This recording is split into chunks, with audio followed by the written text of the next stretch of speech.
Yeah, I want to say hi to Eric too. Hi, Eric. Hey, Eric. Bruce, you want to say hello to Eric? Hey, Eric. Ralph? Thanks for joining us. Eric, get off my lawn. There you go.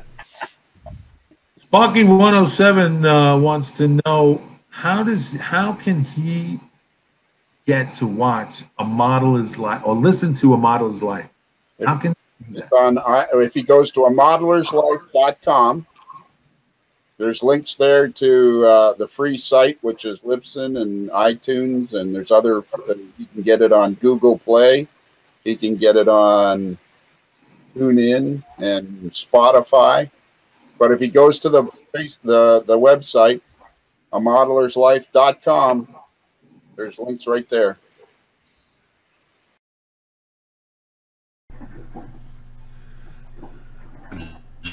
Zappa Gap. Yeah.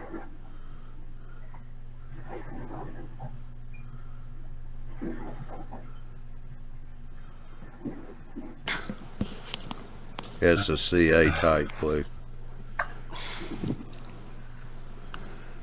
Kevin said Flex-File plastic weld.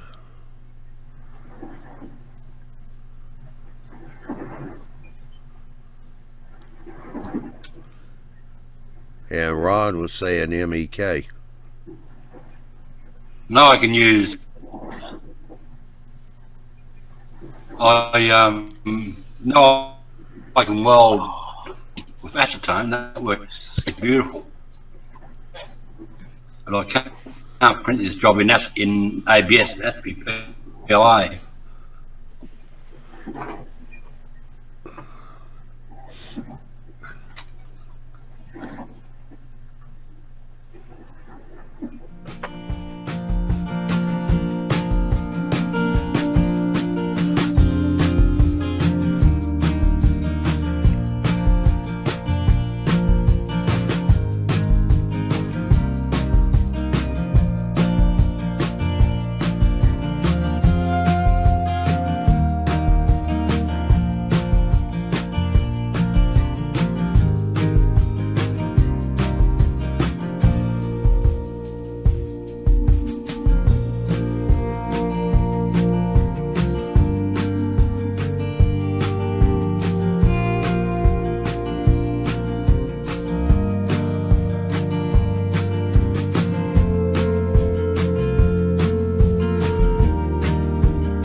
So what I have here is, you'll see that I've got 9 different LEDs on here, and they're just kind of slowly changing. One comes on, one comes off. You know, it's kind of a slow pace. We could sit here all night watching this very slowly go, but you know, if you actually had these in windows in your different buildings, or even one in each different building, it doesn't even have to be windows in the same building, then you'd want it to go this slow or maybe even slower. And that's about the only thing I'm going to have to show you in the sketch. So we're going to go back to that real quick. Actually, let's build this thing first. So I just put it together so that you could see what we're going to end up doing. And what I'm going to do is just unplug my Arduino and tear this thing apart real quick.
Howdy, howdy, howdy.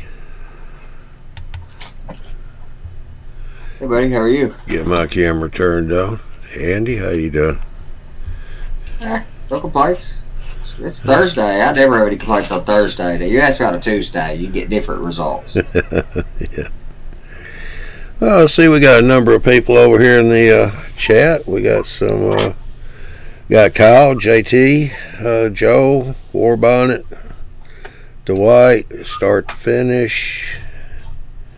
Let's see, get on up here, Brad, Robert. Yeah, we're getting the crowd in here. Dave, how you doing? Takes a few minutes for everybody to get warmed up, lively. Yeah. Oh, here comes Australia. Hey, Ron. Curtis. Is that right? Are we're still letting Australians in, I guess? Yeah, you know. We even let the Canadians in too. Yeah. With some proper governance, they're not bad. Yeah. That's awful, just to say.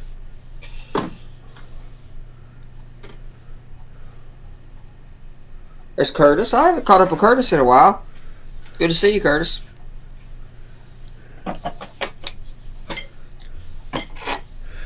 Yeah, we got a train show here this weekend. Let's see. Well, that's not part of Piedmont, right? That's just a show, right? No, Piedmont's that later of the year. Yeah. Yeah, it's just a one-day show. Hey, Michael. Yeah, is that one of the? Is it one of those that's more? What do they call those? The selling and stuff there, whatever they call that. Yeah. Tom of Tom's Trains and Things going to be there. Him and his wife. It's just on Saturday, so I want to try to run down there and catch him if I can. Absolutely. That's the best part about the train. That's the absolute best part about the show is meeting up with people. Yeah. Well, otherwise, yeah. Well, this one being a one-day show, what it is, just locals are bringing their stuff in and, you know, that they want to get rid of.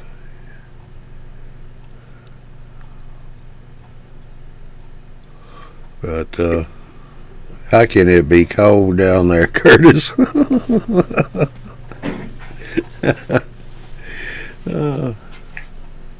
I'd rather be down there right now than up here. Even though it's not bad up here. We got up in the high 40s, I think it was today. But it was raining. No rain tomorrow, but it'll be back this weekend. The thrift show, whatever the shopping kind of shows, just haven't done much for me. I'm too finicky about what I mean, even going to any regular shows that are well stocked, I'm only looking for a couple things. Yeah. Well, this show here is just where people bring their stuff in that they just collected, either didn't use or whatever, and quite honestly, they have it way overpriced. Right, that's the thing I see at basically all the shows. Even though the shows that we've been to and met up, I enjoy getting together and meet, but I haven't seen much of any deals on anything. I'd rather order it off the internet, possibly pay no tax, get it cheaper, it's mailed to the house so I don't have to carry it around in the show or anything. Yeah. Not to mention, when you're at the show, the only things you can see, it's the problem with hobby shops. The reason I say that a hobby shop can't survive these days. Now, you know, like what Steve Atwell does with Midwest Monorail, that yes, absolutely, internet-based systems, that's great, because all you're doing is providing, it's just your internet table of your products, but everybody has all the rest of the, you know, the internet to choose from. I'm looking for a, select set of things, and the problem is the vast majority of current day modelers are headed that direction, to where they're particular about what they're looking for, and it's just hard to compete if you've got to go to a real place. You can't have enough inventory. Yeah. At a show or otherwise. Yeah. And by the time you get the show big enough that you can have all the inventory, like I will say Amherst has probably about everything. It's there. You can't find it. I mean, there's no search at Amherst. I looked everywhere for even a card catalog somewhere in the place. No, you can't find anything. Yeah, I'd like to see them move that to a little different time of year and add another day or two to it.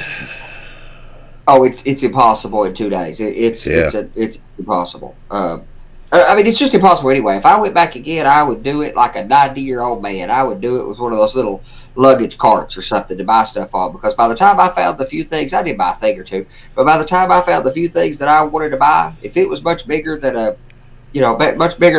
locomotive box or something like that, I would have carried it out of the place for it. Yeah. They didn't have anything I wanted, or they sure didn't have good enough deals that I would just save the $4 and then have to carry it. Mm-hmm. But, yeah, I got to see when the Piedmont show is, because that's a 2-day show, and they do a good job on that one. They'll have a few of the vendors there, major vendors. Yeah, they have a lot of local hobby shops come in. All right, here we go. We got Sam and Bob. Hello. Hello. Yeah, and I love the, let's see, War Bought It, Trade says just going to see layouts, and I absolutely love the layouts. That's the part I care about, especially going out and seeing the home private layouts to really, and getting some inspiration, seeing how other people solve problems, et cetera, et cetera. Yeah. I'm all about that, and even the clinics to a little bit of a lesser extent, but I'm all about that, and the talking to people and networking and stuff in the hobby. All of that's great stuff. It's the shopping part that I don't have the interest in. And more than half the shows in the country around model railroading are these swap shop style or whatever you call it. Yeah. We got Curtis and Joe in here now. Howdy. Since we got two Joe G's, Joe, I'm changing your name to Tennessee Joe. No. But talking about Amherst? Yeah, we got a couple of comments here. War Bonnet, I'm going to the shows to see the layouts and get ideas. Joel is, I love the 3D printing places. I can find odd things I'm looking for. Yeah, Joel, the 3D printing is where it's at, I think. But again, Shapeways has, I don't know, gosh, hundreds of thousands of products. I mean, if you had a show dedicated to 3D printing, it could have 1% of the products that are available. Well, if he's going to go to the show, he might as well go to the clinics and learn something from the clinics, because you're going to get your pass to get into the show Saturday and Sunday. So what it costs you to go to these clinics, you got 10 hours of clinics. It's a good deal. That's all there is to it. Yeah, my wife keeps yelling at me.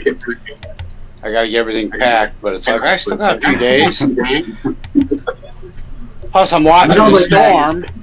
Mark keeps telling me there's this big storm coming in there, and I keep telling him it's going to be 70 degrees by the time I get up there. So, oh, you'll be all right. Yeah, as long as Hartford doesn't close down. Yeah, we're supposed to get snow through Oklahoma tomorrow. That's where we're traveling, and then back to Nashville. It's supposed to be like 7 to 8 degrees throughout the night. It's gonna be torture. Yeah, now there's supposed to be another show next month, and I've just been reading about it, but apparently it's been a yearly thing. And I'm probably going to say this name wrong, but I want to say it's Chitty Chitty or Choo Choo City or something. Yeah, I know where you're talking about. Chitty Chitty Bang Bang. That's Chooch Hobbies. No, there's a show. There's a show. No, there's a show in Tennessee. And Scale Trains is part of it this year. Oh yeah, down there in Memorial Day. Yeah. No, this is next month. Oh, different one. Okay. Oh, it's an actual train show then. Yeah, it's called. Okay. Like I said, I think it's called. I know of that one. I just can't remember what it's called either. Choo Choo or Choo Choo City. I believe it's in Tennessee. And let me see if I can. Well, I can tell you it's not in Georgia. No. If it's Choo Choo, it might be Chattanooga. It's down there. It's in that day. It's down there. It's in. I don't remember. It's been there a long time. Well, according to their schedule, they're not going anywhere until they're not having anything until. What do you call it? Has been blowing it up. Scale Trains has been blowing it out of proportion with the. Okay, it's called Choo Choo City Rails, Chattanooga, Tennessee. Right. Huh. When is the show? It's in Chattanooga, Tennessee. So I didn't know if anybody knew anything or had ever been there before. No. When is it? It is. It's next month, I believe. Yeah, I've been there. No, maybe not. Maybe you're right, Bob. It says on here May 30th. Yeah, because there's the SER NMRA convention on May 31st to June 1st in Chattanooga. That was cool. So I'll be down there for that one. Well, that's how I was thinking about going to it. I've never been to it.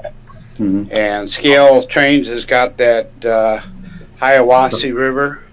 Yeah, River Rail excursion. Yep. Yep. Well, I'll come down to that one. That's 3 hours, give or take, for me. 2.5, 3 hours. So, yeah, 3 hours.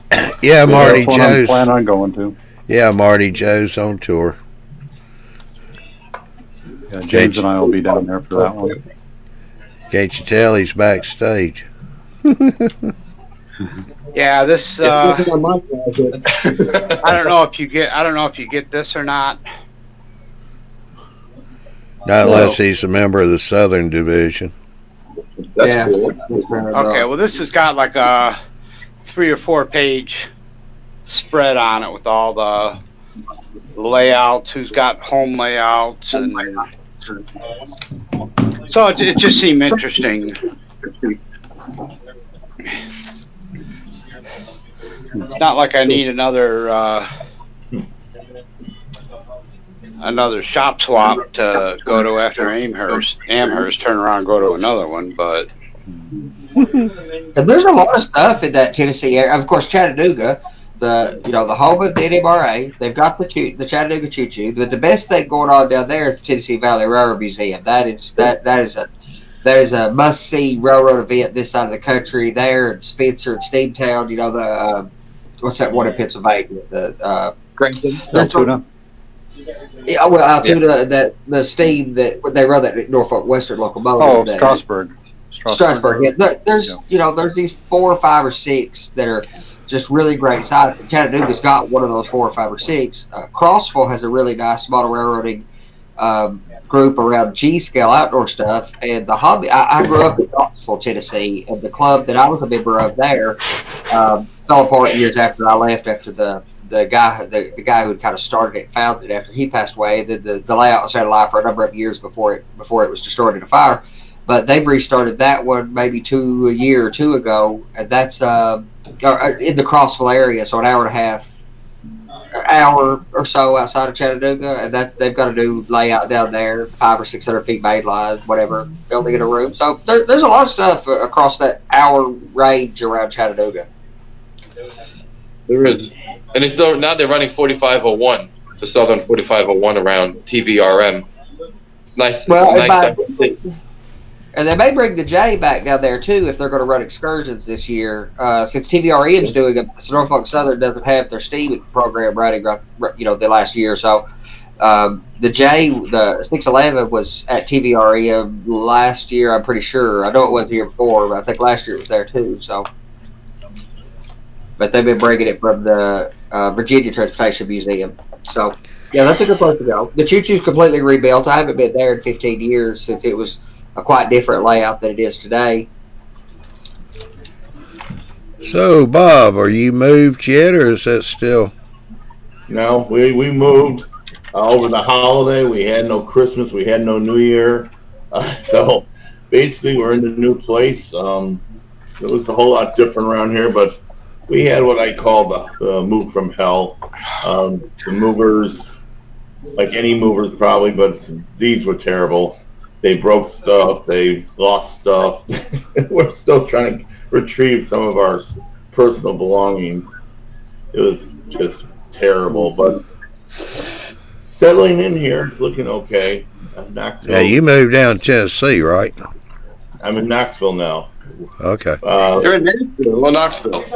Knoxville, the western end of Knoxville. So, it's nice territory. The first week we were here, it was like the first week of January. It was 60s. I was wearing my shorts. Yeah. And I love it down here. It's just we just got to get settled and get our jobs together. That's about it. I've lived in 13 states, in 4 places in Tennessee. Across the state from Nashville, Knoxville. Lived in numerous places around Kingsport area. Lived in 4 across I'm on the western side of Kentucky now. I've lived in the eastern side where I grew up, and Lexington for years. I've lived in New Mexico. I've lived in all over the country. 44 traveled through 44 states. Knoxville is the favorite place I've ever lived. I absolutely adore Knoxville. Spectacular town. It's gorgeous. A lot of great railroading there. Emery Gap, Oakdale. All right, I can't have 3 people talking at one time. Cause we just lost Bob. What was that, Bob? No, I was just saying that the only unfortunate thing is we had to take all the stuff from what would be a house and jam it into the apartment before we could do anything down the road. Right now, my stuff is. Some of it's still in the apartment here. Some of it's in storage in the back. Some is in another storage. I'm not going to see my trains for almost a year at this rate. So they're all packed away. So just keep going with groups like this. Well, gentlemen, I have to get going. Nice talking to you guys. Have a fun show. Gotta go to work. All right, Joe. Take care. See you later. All right. Bye. The Great Trade Show just passed the 1st of this year, 1st of January in Knoxville. I used to go to that one all the time. And there's a decent modular club in Knoxville Area Model Railroaders. I was a member of them, a couple years ago, and a lot of gray hair ago. That's a pretty decent little club of guys, too. Yeah, I haven't got a chance to check them out yet. I contacted, there's actually 2 model railroad groups. One's in Johnson City, and the other one's up in Oak Ridge, I think it is. And I know those guys, too. I grew up, worked at the hobby shop with the guy who started that one in Oak Ridge. And they basically have their layouts open to the public. One is every Saturday, and one is once a month on Sundays. So I can go check it out at that point, and then see if I can join one. So we'll see how it all comes together. But biggest thing is just trying to get our life together right now, jobs and everything. So yeah, that's priority. You know it. So how's it been going with the group? I haven't been on for a couple months. Oh, not too bad. We ain't killed too many here lately, so yeah, we still got space in the backyard. I came back to life. I've tried to come on a couple times just to see what's going on, but it's been, just hell with this whole thing. So I'm back. I finally got my internet yesterday. So that helped. We can tell. It's always a good thing. Yeah, for sure.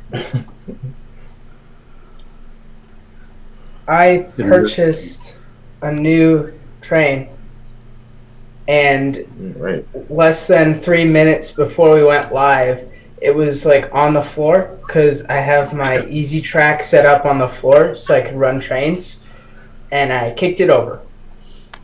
Oh, sort of like it fell off the table. So, yeah. Shorter fall. And yeah, but I mean, I destroyed the handrail a little bit on that side, right there. You kids keep your toys off the floor. And I lost the horn. so I have to find that before I vacuum.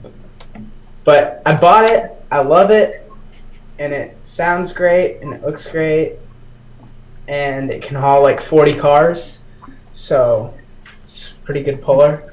It's pretty good. Who's the manufacturer of that? Is that the Athard one? No, this is Walthers. Oh, yeah, okay. Yeah, part of their Proto series or whatever they, once they spun that off after Lifelike Proto 2000. Yeah, the Walthers mainline is what they call it. Oh, yeah, okay, that line, yeah.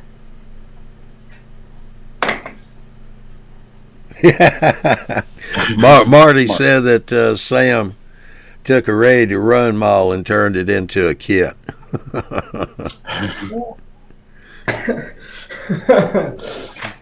Yeah, I did. Mhm.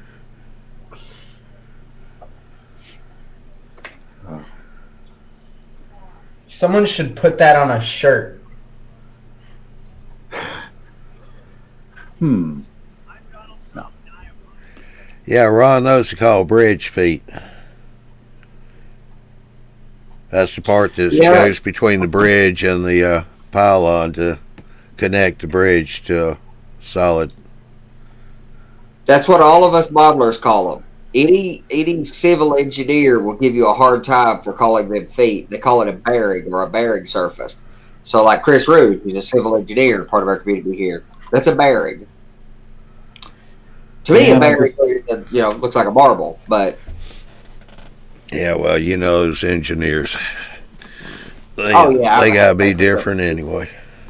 Yeah, I hate back puts up with an engineer all the time. That's got to be awful. I got the best message just a second ago. Starting at 5 o'clock in the morning, I don't have to go to work. Only weather essential personnel only. Wow. Which means even if I'm not weather essential, I can't make it through the gate because they'll just make me turn around and go home. Like, dang it. You get to sleep in. Yeah, but I was going to go do stuff when no one's around. I can get something done without any interruptions. But nah. Yeah, without that pesky paycheck getting in the way of everything. No, true. Well, I was actually going to be cutting out some PDS piping that is no longer needed. Basically, solid conduit that needs to be cut out. So I was going to take that old brand new Sawzall and cut through it. Start removing it. Makes people happier when they don't have to listen to the sound of the saw just cutting away on pipe. Yeah, makes me happier. Yeah. I, on the other hand, like the sound of pipe being cut because I'm destroying something. Brad. The best part. Brad has got a comment up here. I know Andy's going to jump all over this one. Have you guys built your railroad for easy disassembly in case something happens to you and someone else has to come in and take it apart? Well, I've got a Sawzall now. So. And take away, people like Bob who get a kick out of destroying stuff, and take away their fun of, boy, what a thrill my wife would have to come in here with a hammer or something. Actually, the fact that I've been able to keep her away from that is kind of amazing on its own. Yeah, mine's sectional. Modular. I mean, at the moment, I've got a blues because I'm going to put the backdrop up. In my case, what I'm going to do is put the modules together. Once I've got my photo backdrops in place on the coil steel, coil aluminum, I'm going to because that'll be a continuous 50 feet piece of backdrop. Then I'm gonna set it permanently, or not permanently. I'm gonna use that mesh tape, drywall tape that's mesh form. It's semi adhesive. Make a little ball, a little roll of it, stuff it in there, and fill it in with my ground goo. And then, if and when I inevitably move the layout to a building or to a new house, I'll just cut through that gap, take the modules. So, I mean, I'm all for not building quote unquote modular layouts, but movable. I'll never build a layout again in my life that isn't movable. Period.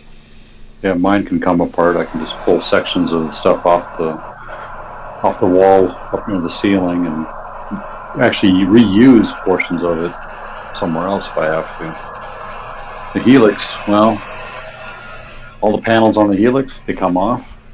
I take all the boards off the Helix, crunch it down, strap it up, roll it out. I can remove everything if I need to. Might take a while, but I'll remove it. Yeah, Warbonnet said he can take his train room completely.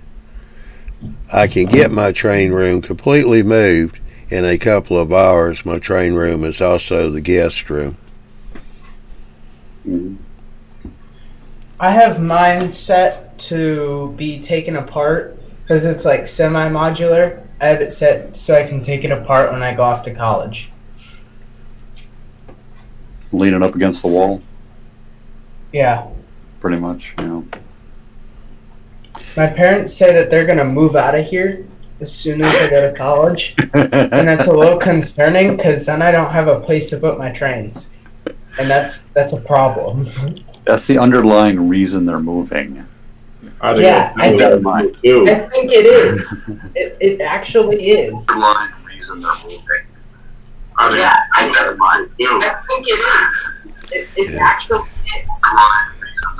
How you doing, Michael? How are you? Good. We're getting a bad feedback from you. You need to turn the audio off on the playback. Well, if you turn the audio off on what you're watching the show on, then we won't get the feedback. Yeah, we're not getting feedback now because you got your mic off.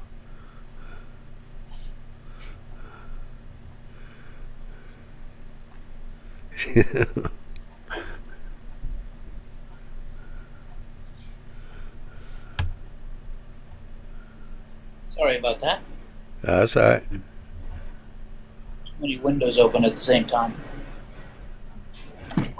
Yep. Oh, until your i7 with 16 gigs of RAM is absolutely had a crawl because of the 98 tabs that you have open in Firefox and 60 in Chrome and 74 other programs, you're probably doing okay. So I like to get every dollar worth out of my machines. That's a wasted clock cycle if it wasn't.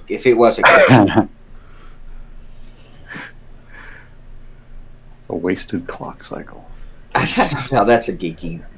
I know. I gotta remember that one for tomorrow. Yeah, I don't want to waste any clock cycles. That's right. I get every bit. The sad thing is, if you have a computer and you work it really hard, that's not too bad. But there's like 5 or 6 here at the house. There's 4 just in my office, let alone everything else, and they're all pretty much like that. They're all pretty much just running wild all the time. Yep. Now, what I've got to figure out is set up water cooling so that I could run them to radiators in the house and heat the house during the winter, and the radiators outside of the house to take the heat outside in the summer. Oh. Well, here's y'all a question from Brad.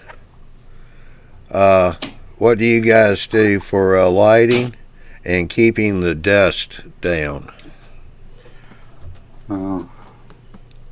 Keeping the dust down probably doesn't really work unless you have a air filter in the room, I guess. But yeah, filtration is an important part, of course. And I really want to do a little dust removal system. You can buy those vac systems that have the dust removal, but you could buy the cyclone part of that component and set it off to the side. You can buy that on Amazon for $25 or $30 and hook a shop vac to it. So you have a way to vac stuff out without producing, because most of your shop vacs produce dust in the room as they collect stuff. The best way I've seen to deal with dust is what. Gosh, I blank on names so bad anymore. I'll think of it in just a second. But the Franklin South Manchester, famous layout, obviously one of the top couple that ever been built in the history of model railroading. Right there with John Allen. His layout, he has plastic, like the skirting underneath or whatever, and he has little clips at the top, and he takes his skirting and rolls it over and pins it to the valance when he's not operating the layout to keep the dust down, keep the dust from getting on the layout. And magnets would be the way to do that. On Amazon, you buy the little coil magnets. You can buy 100 of them for $10. Adhere them in with some fabric tape into the bottom of your skirts and pull your skirts to the valance and pin it.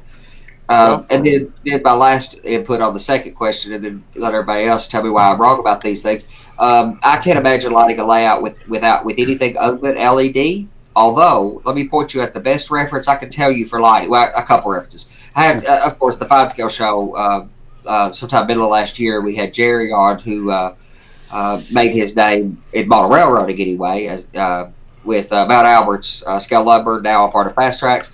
And he is a professional lighting engineer by day, setting up museum exhibits and shows, various things. So he knew the amount of physics involved in the color spectrums and stuff. The information I got from talking to him, and much of which was rendered in that show, is really valuable on the deep insights. But for practical knowledge, the show that I would point anybody to is another one of the top 5 YouTubers you should be watching as a model railroader, Mike Deverall.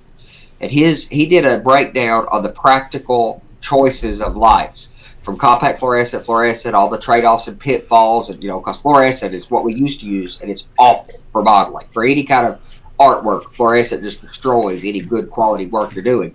But we used it forever because it's cheap. But he broke down the problem with LED, which is throw distance. So it's really worth looking at his show. Now, he did not choose LED strips because his ceiling height is 10 feet high. But if your layout is in such a way as you could use LED strips, that seems like the way to go for everybody. But you've got to watch Mike Deverall's show. And then our Fine Scale show was a good review of that stuff, too, if you want to get deep on the physics. All right. Also, to answer Joel's question, Marty's already answered it, really. We're using a pier, and for the conference call and OBS to do the broadcast. Jaffa, what I do is I'm capturing the screen that has a pier on, where the pier is on one of my monitors. That's the monitor I capture, and that's how I stream it out. But Joel, if you got a webcam, you're welcome to come in here on the panel. Go out to where we post. Got a post in either in YouTube or Facebook, and the link's there. You can click on it, and they'll bring you straight into the panel here. Johnny's just leaving out the part that the room he's in looks like the NASA Control Center now, with monitors stacked everywhere. Not talking anything about the staff and crew that we've got behind the scenes. He's skipping all that stuff. Yeah. Yeah, I do. Ow! Sam! What? Sam. Was that you? Yeah, that was Sam. His Sam, huh? audio went crazy. Huh. That happened a couple of weeks ago. Yeah. Your headphones. Did you unplug them or something? No, he probably went out of range. Oh, yeah, I'm like 3 feet away. Oh, that's not out of range, but his audio goes crazy from time to time. Have to be quick on the mute button. Is it okay over here, or is it weird? Well, it is now, but occasionally it just goes absolutely crazy. Nuts. Martin asked if you just fell down the stairs, Sam. Another guy wants you to lower the camera so they can see what you're working on instead of the ceiling. Instead of the ceiling. Hold on. There. That's much better. I mean, we don't have anything against 2x12s either, but I'd much rather see track running. So. Yeah. Joel, if you got a webcam you're using on YouTube, then just click on the link for the panel, and they'll bring you right on in here. And how you doing, Andrew? Oh, not too bad. How about you? Yeah.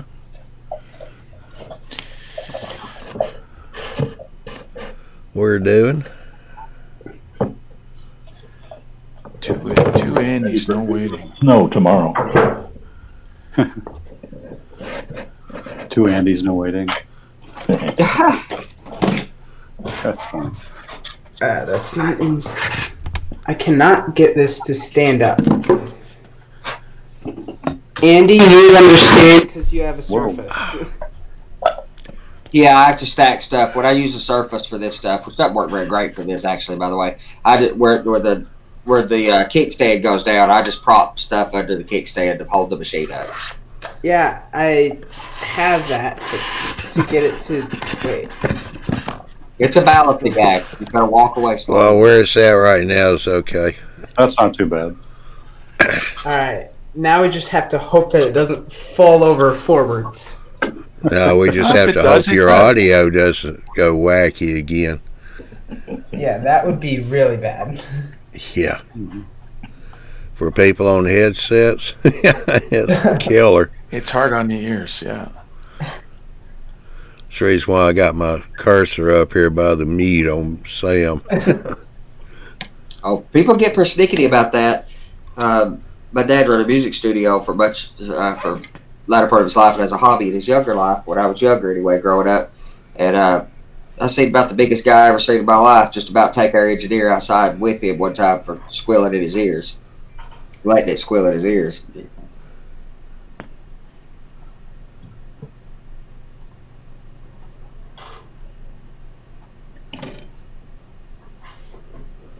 I am playing a very dangerous game right now. It's called laying turnouts. I thought it was Russian roulette. It's like that. One wrong move, and you're dead. Really? Or at least derailed. Yeah, Cork is very feisty. I personally don't care much for cork, but it has nothing to do with laying it. Actually, I don't mind cork at all until you soak it with glue. That's my only problem with cork, is that it turns hard and you lose all the sound deadening properties with the process we use to apply ballast. However, it's good for profile and scenic. It's just not that great for sound deadening properties, which is why I deal with the problems of homostoke, because it's definitely not perfect, but sound deadening is good. The key, in my opinion, to cork, and what I always do with cork, what anybody else I think would probably tell you to do with cork, the key to cork and use it correctly is sanding the stuff. Put it down, sand it level, sand all the rough edges off from it, get everything smooth, put a coat of paint on it to seal it. That'll reduce the damage that the glue does to it, to hardening it up the way the glue that soaks in will do. I thought you were supposed to soak your cork before you glue it down. Yeah, get it a little wet. That's fine. And then once you set it, it's just water though. Stay away from anything that's going to make it hard or rigid. And set the cork, hold it, glue it down. I don't like using anything like a white glue either, because white glue is going to soak up into the bottom of the cork and then making it hard, losing the sound deadening properties. But if you use like a latex caulk to set the cork or something, then you don't degrade the sound deadening properties. Actually, you improve the sound deadening properties by putting a semi-expansion layer in against the foam. I know Sam won't understand this, but anyway, Marty said, I would not say cork is feisty. My wife is feisty when I have been to the train shop, LOL.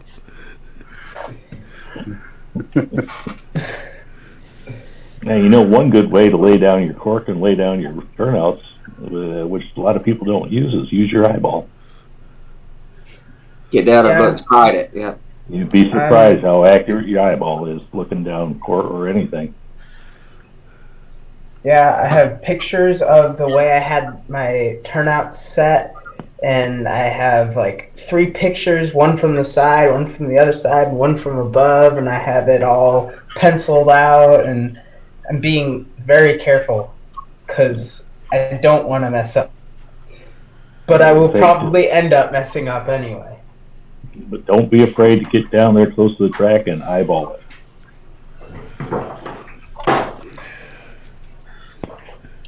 Yep. Can I use these? I use them all the time. Because what do you want? What do you want to use it for? For outlining this so I can see it. Because I heard that when you put rubbing alcohol or alcohol on to do ballast, it'll smear. It does. It spreads a bit. Well, but once you put the cork down, if you'll put a thin coat of paint over it to seal the cork and stuff anyway, which will improve your experience, cause you to use a lot less ballast, and any time the cork happens to show through, it'll be a lot less unsightly. If you'll seal it with the cheapest Walmart paint you can buy, latex paint, you seal it, you would have none of those effects. Now, are you drawing the center line of where the cork's going? Yeah, I'm drawing the center line on the layout. I'm not actually drawing like on the cork. Right. That would hurt anything. Hang on. How can you draw the center line on the layout but not on the cork? I Laying on the table, I guess. Yeah, on the styrofoam. And then I put it on the foam, and then I put the cork on top of the center line. Okay. Just thought I'd ask that question. When I did cork, when I used cork years ago, I did the same thing. I'd lay track out roughly and mark the center lines with with some kind of fine tip felt pen or something, and then put the cork to it. When I use Homosone, I don't care anything about the center line. I just draw the outside lines of the ties. I'm using, for my actual yard at the end, I'm using Woodland Scenics, their end scale cork, which is really weird. It kind of feels like a yoga mat. Yeah, it's not cork. It's foam. That's not cork. It's a foam. Did I say that it's cork? I keep saying that it's cork. I know I do. It's cork-like. It's cork-shaped. Yeah. Cork It's shaped. roadbed. I associate cork with roadbed. I don't know why. And there are people who love the stuff. I mean, if I was building like you are directly on top of styrofoam. There's one talking right now. I since I've been installing it, I personally don't like it, but it was pretty much my only option that I had at the time. So there's people who do like it.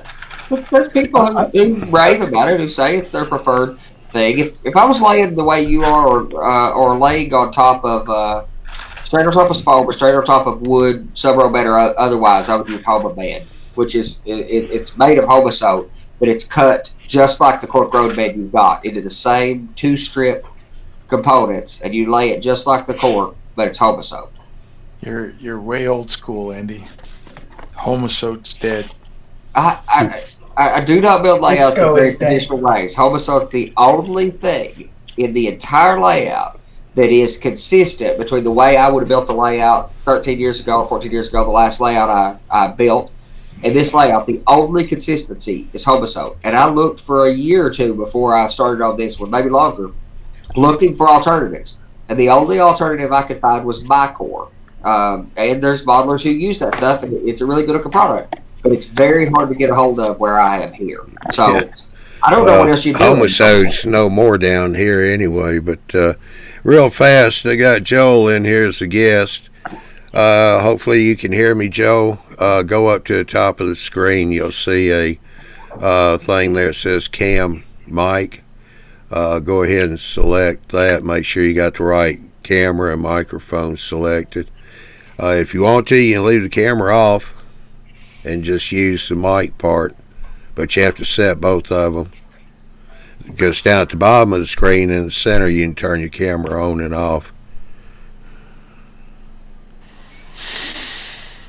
Joe put in here he's connected, and I see I got a guest here, so that must be Joe.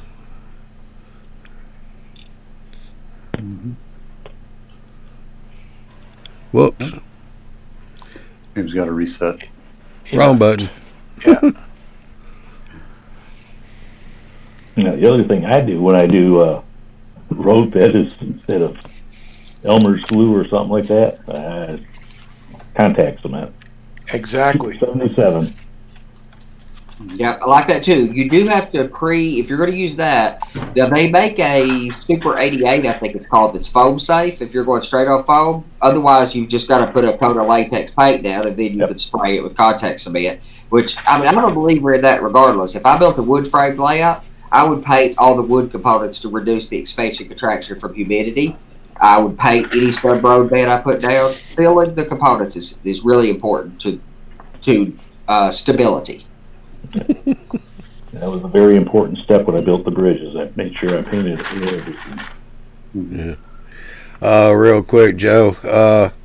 Yeah, if you got a slow machine, you're going to have problems coming in here on the pier, because it does require a fairly fast machine, at least a 2.8 megahertz processor.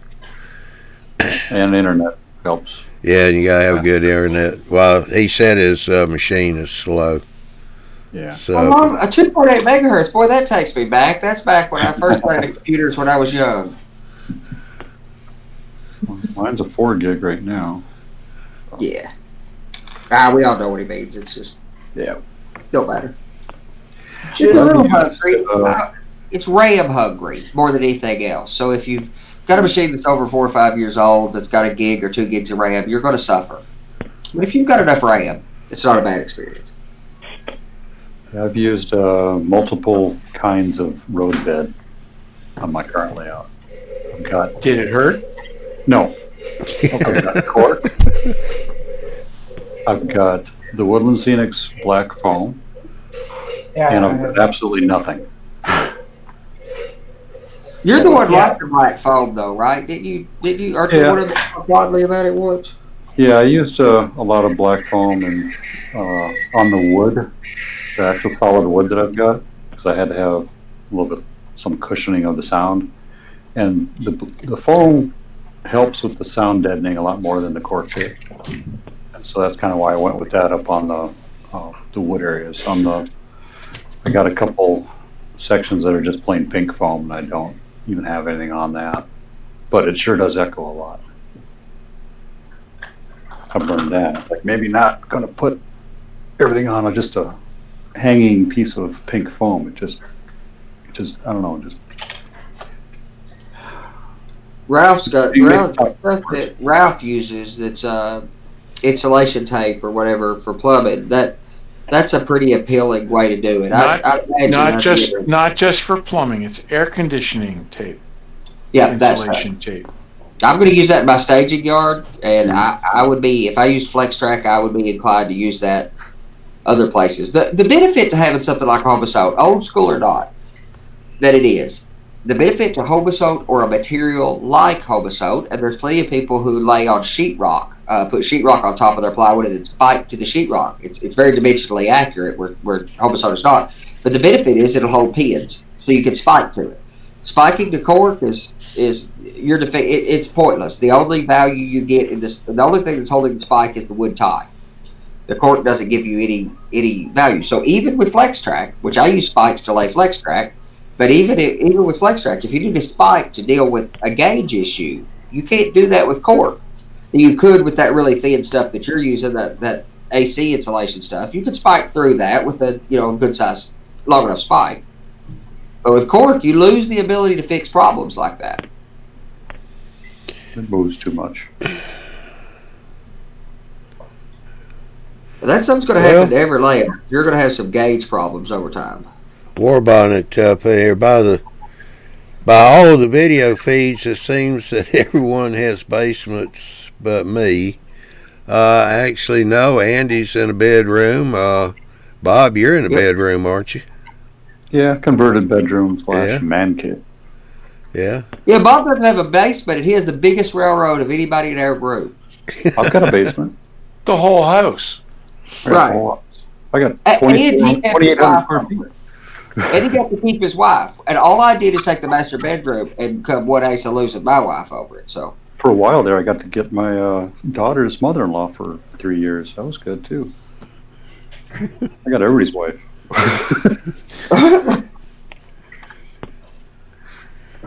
The only one I didn't get was your mom, Andy. So. All right. She ain't living with me, so that's good. Not yet. That's right. Not yet. Not yet. No, I'm alone now. Just the wife and I and the dog. Finally. I had my mom with me too. At one time.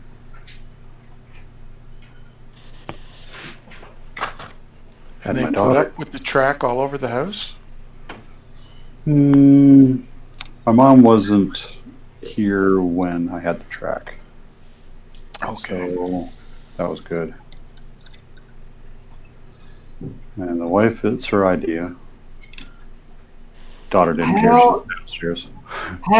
That's what I've got to know. How in the world did you convince her it was her idea? I understand getting away with it. I figured out a way to get away with mine too. But convincing her that it was her idea, I haven't found a way to do that yet because she reminds me that it wasn't her idea routinely. Well, I started with that one loop around this room. And then, got it working. And Yeah, we got to talking. I'm just looking up at the ceiling in our room, kind of looking in the closet, planning in my own mind how it could expand in some way. And she's going, "What you doing?" It's like, "Oh, just looking." Because you're thinking about bringing the train in here, aren't you? Like, no, not really. She knows you well. How it all works. She goes, you could just bring it through the wall. I don't care. Like, really? So the funny part of the story is that's like 11:30 at night before they go to bed. She's screaming at him at 2 a.m. as he's banging a hole through the wall finally. Don't let them change their mind. Do it fast. Right. I was trying to figure out how I could do it at that point. And I was like, well, how would I bring it in here? And she's going, well, you can go through the hallway. There's a big hole right there. Yeah, I wonder if, it's not a vent. It's a suck back to the furnace thing. So, yeah, I can do that. I was like, well, how would I do that? Well, you put some boards. So she started planning the whole thing out for me, and I already knew what I was going to do. So I was like, well, okay, that sounds like a good idea. That's right. You were military and worked with the military. You know how to convince somebody's somebody else's idea. I get that. And she still loves it. She still likes watching it, go through the bedroom and, so it's good.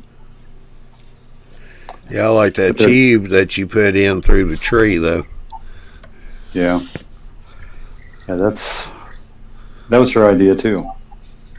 The tree was already there, so I can't just go through here. I got to go in this other room too. Well, go for it. It'd be awesome. You can put it right through the tree. Like, yeah, go for it. Okay. Definitely a keeper. Yeah.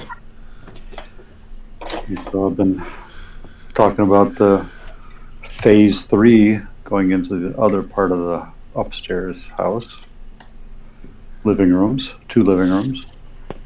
So got some ideas for that whole thing. I love bridges, so I'm going to probably be making a lot of bridges. And Andy's bridge just kind of went, ooh, how could I make that? I could probably make something like that, but I got to put 3 tracks on it. Maybe only just 12. The unscale would only be 12 foot or so. Yeah. So it's one of those. Well, I've got at least a 10-foot wall, so I can get close.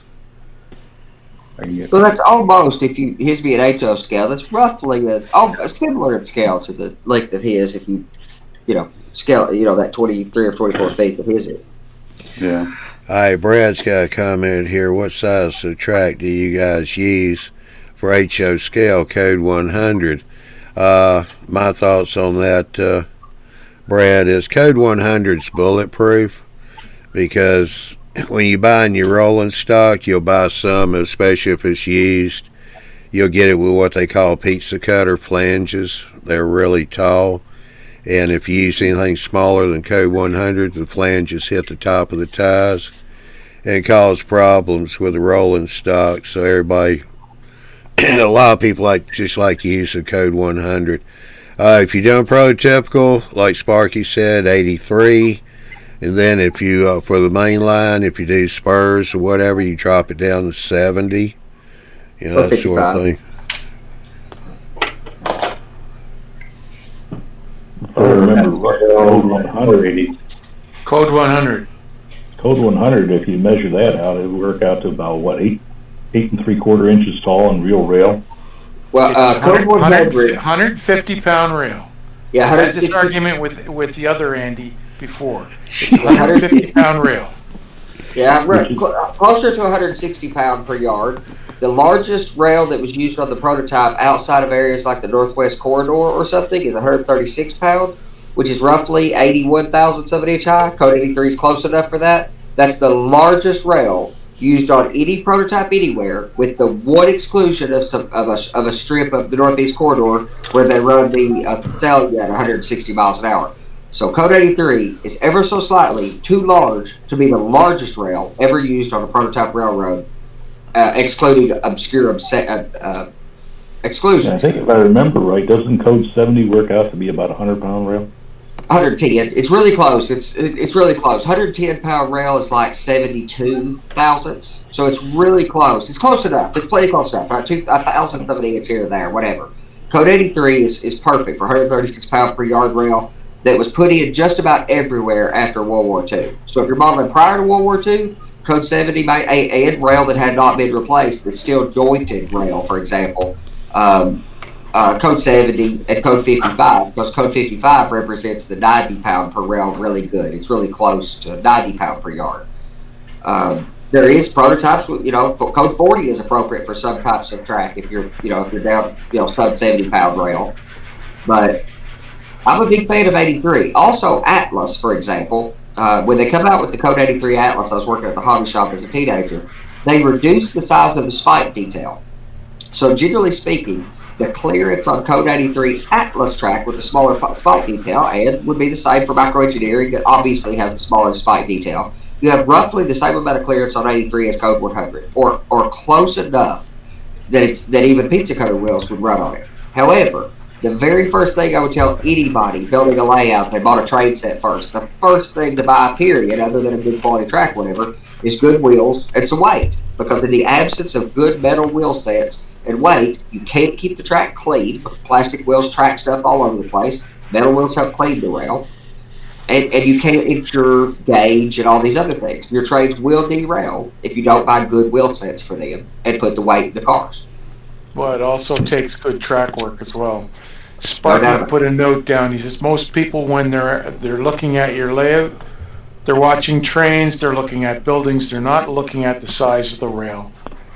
And in actual fact, the only one that's going to notice you have Code 100 is someone who has prototype rail. That's the only one, the only person, because everybody else doesn't care. They just want to see trains run. So very few people come to the house. I've only had a couple people see the layout, and Joe's the only one that's seen it that knows anything about trains whatsoever, in person, that is.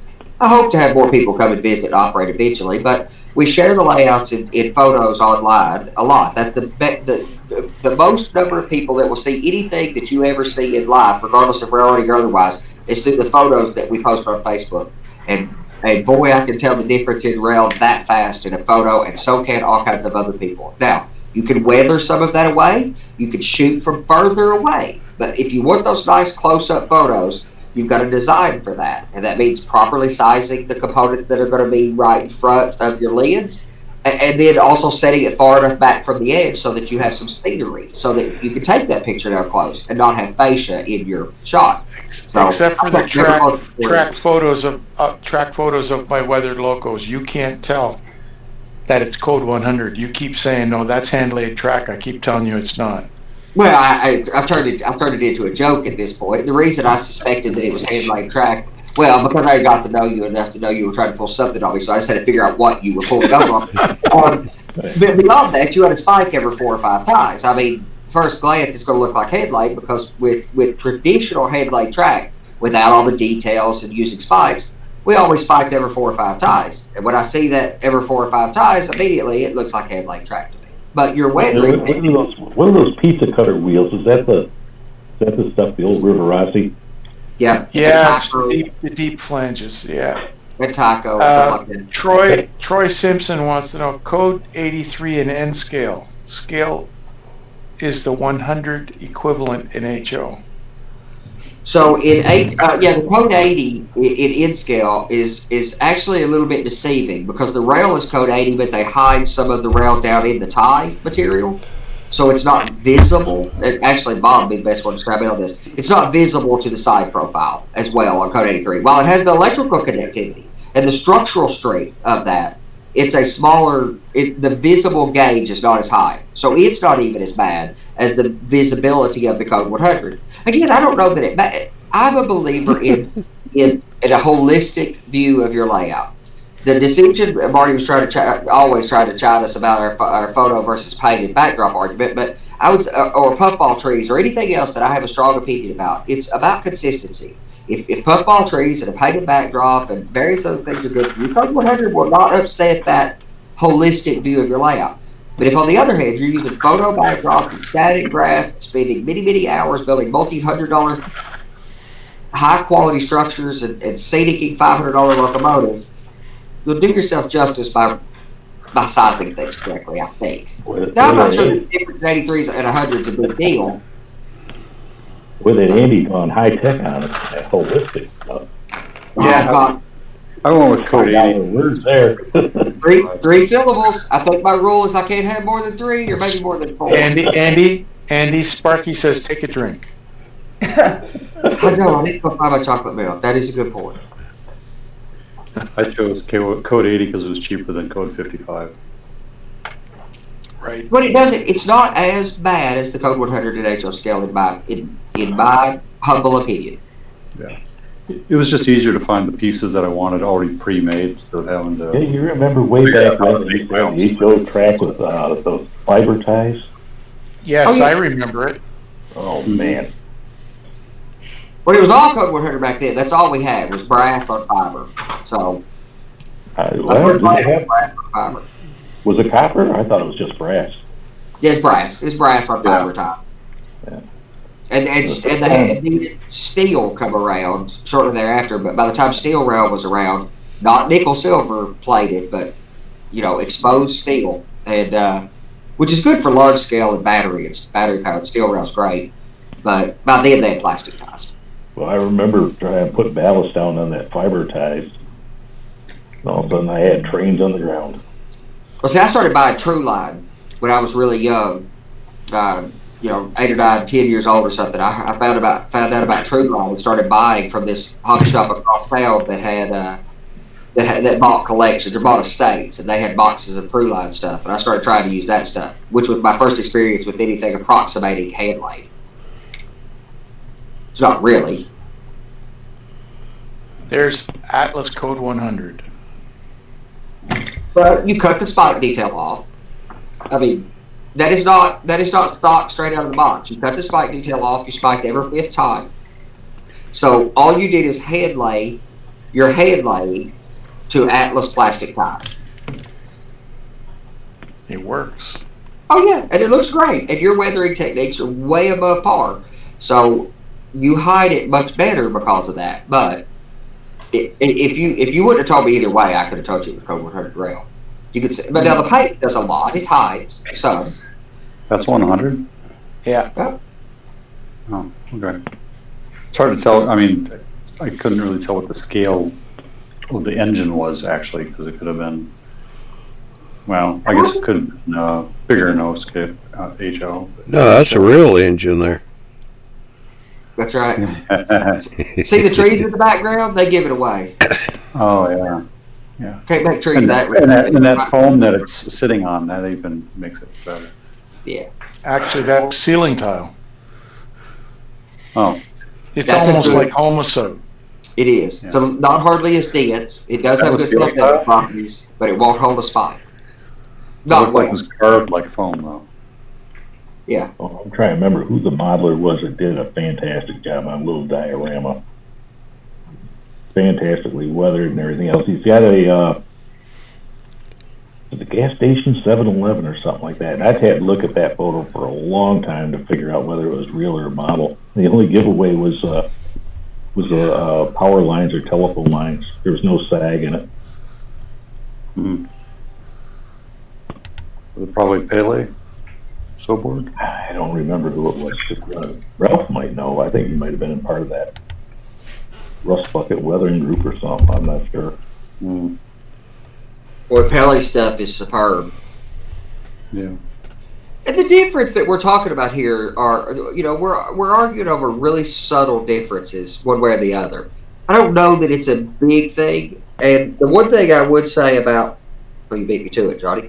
The one thing I would say is I'm a believer in disparity. So a number 8 turnout's beautiful. A code 83 rail, code 70 rail is beautiful. But the difference in multiple rail sizes, when you come off the main line, down from 83 or 100 to a lower gauge rail, a lower code rail, that difference in rail size.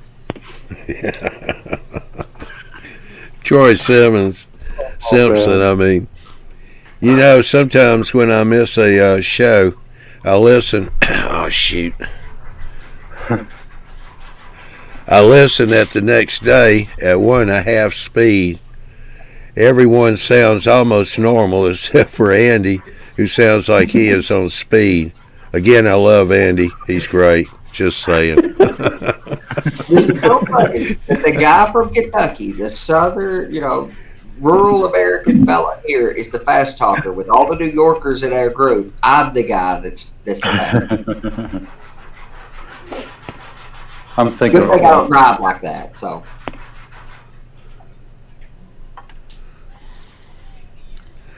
Well, Marty, you need to head over to the chat room. And we fix to shut this one down. I want to give Joel a second to try and make it in here.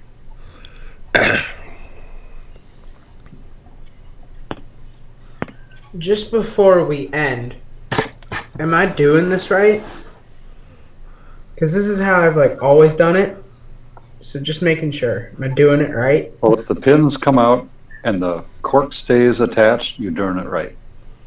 Say the way I do it, I use Super 77, and just like contacts, man, the same way you make the countertop. And it sticks immediately. You could lay track on it 20 minutes later if you wanted to, probably. I did when I built the bridge. I did that for the cork road bed, and I also did it for the wooden ties. But I lay my rail on ties, not with spray or 77, but with just contact cement. I use a soldering iron, and it sets in a couple. It sets as fast as I can drag a soldering iron along it. But if you're using white glue, it's going to take a while for that to dry. I usually use more of a wood glue, tight bond. Dries a little bit faster and harder. Also, the white glue softens up when you get it wet. So when you soak your ballast to glue it down, the cork's could float up on you in spots. Yeah. Don't make it too wet. A lot of people flood their ballast with water. I don't do that. I use a dry ballast technique because I don't want all that water. But the typical method requires quite a bit of moisture to soak all the way through the ballast, which means if you've got the ballast all the way soaked, your cork is going to be wet, which means that white glue is soft under the cork. So you'd have to keep weight on the rail while you're trying to ballast around it to try to hold it down. I really am these days, I'm a big believer in either contact cement, which I am convinced of, contact cement's great, or silicone, or caulk. Because it's pretty quick too. I've used silicone. That's what I'm going to do with my staging tracks. I'm going to use silicone to set all that stuff. Yeah. Yeah, I picked the white glue because when it gets wet, you can pull it up. So when I go and take apart the layout in 3 years, I can go around with a spray bottle and peel it up. What does that make sense for track? I could take one of these knives and I slide it underneath the cork. Yep. And come right up. Yep, even with caulk on it, it'll come straight up. And in your case, or with caulk, the track would be reusable. Cork is never reusable. You'll never be able to reuse cork. This way it is. Putty knife will do the job. To a certain degree. Yeah, I found that out the hard way when I pulled it up with I was using Loctite to glue down my yard, and I realized that I had done it wrong and that I needed N scale roadbed so prototypically, it's smaller than the main line and all that stuff. And so I went to go peel it up, and it destroyed my foam and it destroyed the roadbed. I have a couple of pieces of roadbed that are still half usable, but other than that, it's just gone.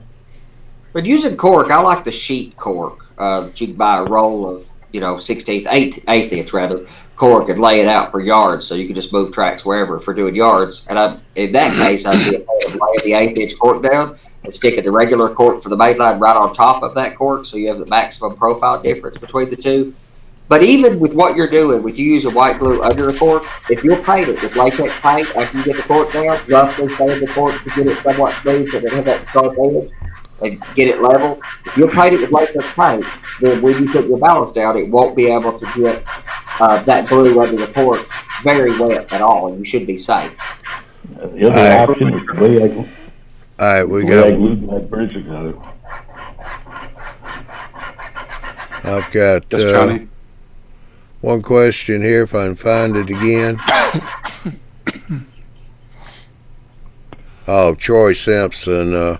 Why don't you guys ever use a notched trowel when putting down roadbed or track adhesive? All the videos seem to show a smooth applicator.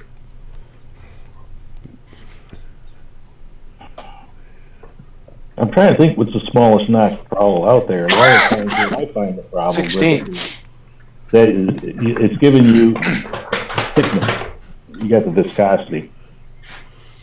Yeah. And that's what I find the problem when you're doing scenery with a lot of that foam. Like I say, that's why I went to that Glidden Ripper for the glue on my bridge. I didn't want to change the dimension.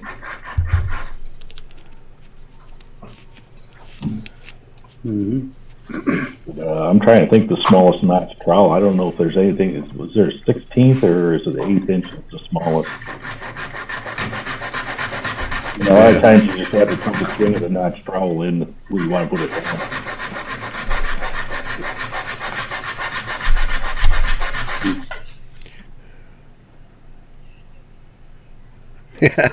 Hey, Ron.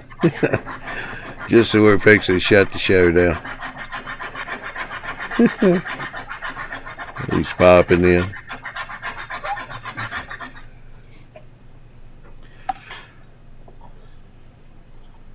Yep. Everybody's late. Yeah.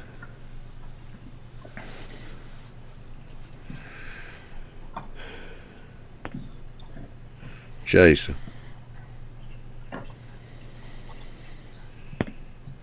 Jason.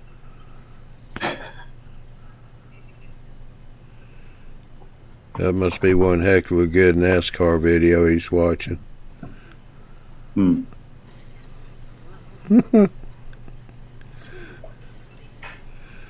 Oh well. You got chat up, Ralph? I do. You mind punching in the link to the chat room? So the chat room. Yeah. Hang on. Sam, you got to mute your mic.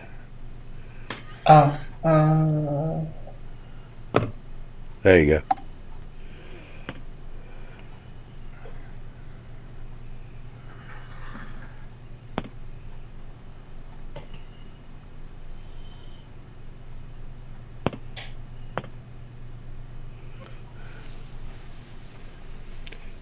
Joel, if you can hear me, Ralph's going to punch in the link to the nightly chat room where we go after the show.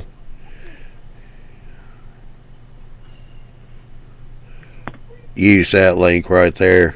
You know, try and get in on the chat, nightly chat there. We'll get you all set up and get you a peer account running right for you. All right, with that said, we're hitting an hour and 20 minutes. Actually, an hour 15. So, I think we're going to close this one down and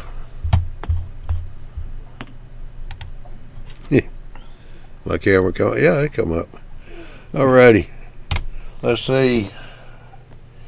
Next week, January the 23rd, we got Who's Big Bill talking to? And he's going to have none other than Ralph here, the Mud Father, on there. So we'll have a lively conversation there. Definitely be informative. Hopefully. There ain't no hopefully about it. It'll be very informative. It's always informative talking to you. Alright, y'all have a good weekend. We shall see you on January 23rd. That's on Wednesday night at 9 o'clock Eastern Time. Y'all have a good evening, and we shall see you later. Take care. Bye.